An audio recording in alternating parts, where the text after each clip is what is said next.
ഗാസയിലെ ഇസ്രയേൽ സൈനിക നടപടിയിൽ 5 മാധ്യമപ്രവർത്തകർ ഉൾപ്പെടെ 20 പേർ മരിച്ചു. തെക്കൻ ഗാസ നഗരമായ ഖാൻ യൂനിസിൽ ശക്തമായ ആക്രമണമാണ് നടന്നത്.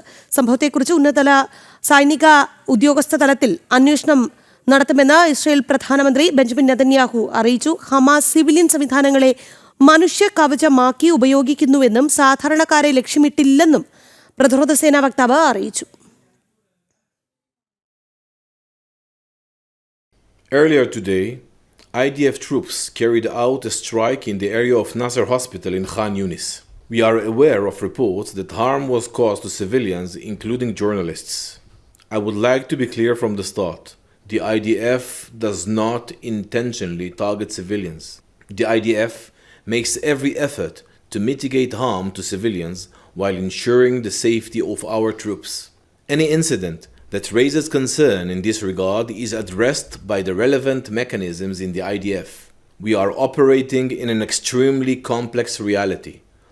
Hamas terrorists deliberately use civilian infrastructure, including hospitals, as shields. ഐസൻ ജോസ് ചേരുന്നുണ്ട്. ഐസൻ, ശക്തമായ സൈനിക നടപടിയുമായി ഇസ്രയേൽ ഗാസയിൽ മുന്നോട്ട് പോവുകയാണ്. ബെഞ്ചമിൻ നെതന്യാഹു നിലപാടുകൾ വ്യക്തമായി തന്നെ വിശദീകരിക്കുന്നുമുണ്ട്. വിവരങ്ങളുമായി ഐസൻ ജോസാണ് നമുക്കൊപ്പം ചേർന്നത്. ഐസൻ, ശക്തമായ സൈനിക നടപടിയുമായി ഗാസയിൽ മുന്നേറുകയാണ് ഇസ്രയേൽ. ഒപ്പം തന്നെ ഈ മനുഷ്യ കവചമായി സിവിലിയൻസിനെ ഉപയോഗിക്കുന്നു എന്ന കൃത്യമായ ഒരു വിമർശനവും മുന്നോട്ട് വയ്ക്കുന്നുണ്ട്. കൂടുതൽ വിവരങ്ങൾ.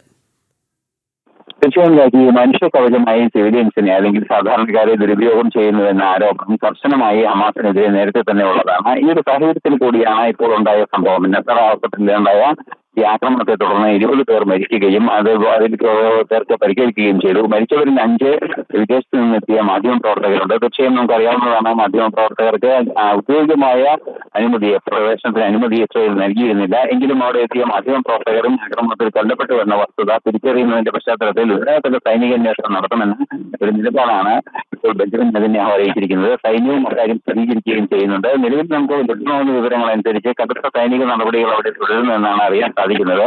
ഗാസയുടെ പൂർണ്ണ നിയന്ത്രണം ഏറ്റെടുക്കാനുള്ള സൈനിക നീക്കങ്ങൾ ബെഞ്ചമിൻ നെതന്യാഹുവിന്റെ ഭാഗത്ത് നിന്ന് തുടരുകയാണ്, അല്ലെങ്കിൽ ഇസ്രയേലിന്റെ ഭാഗത്ത് നിന്ന് തുടരുകയാണ്. അത്യാവശ്യം വിട്ടുവീഴ്ചയില്ലാത്ത നീക്കങ്ങൾ തുടരുമെന്ന നിലപാടിൽ ഉറച്ചു നിൽക്കുക തന്നെയാണ് ഇസ്രയേൽ. ശരി ഐസൻ, ശക്തമായ സൈനിക നടപടിയുമായി ഇസ്രയേൽ ഗാസയിൽ മുന്നേറുകയാണ്.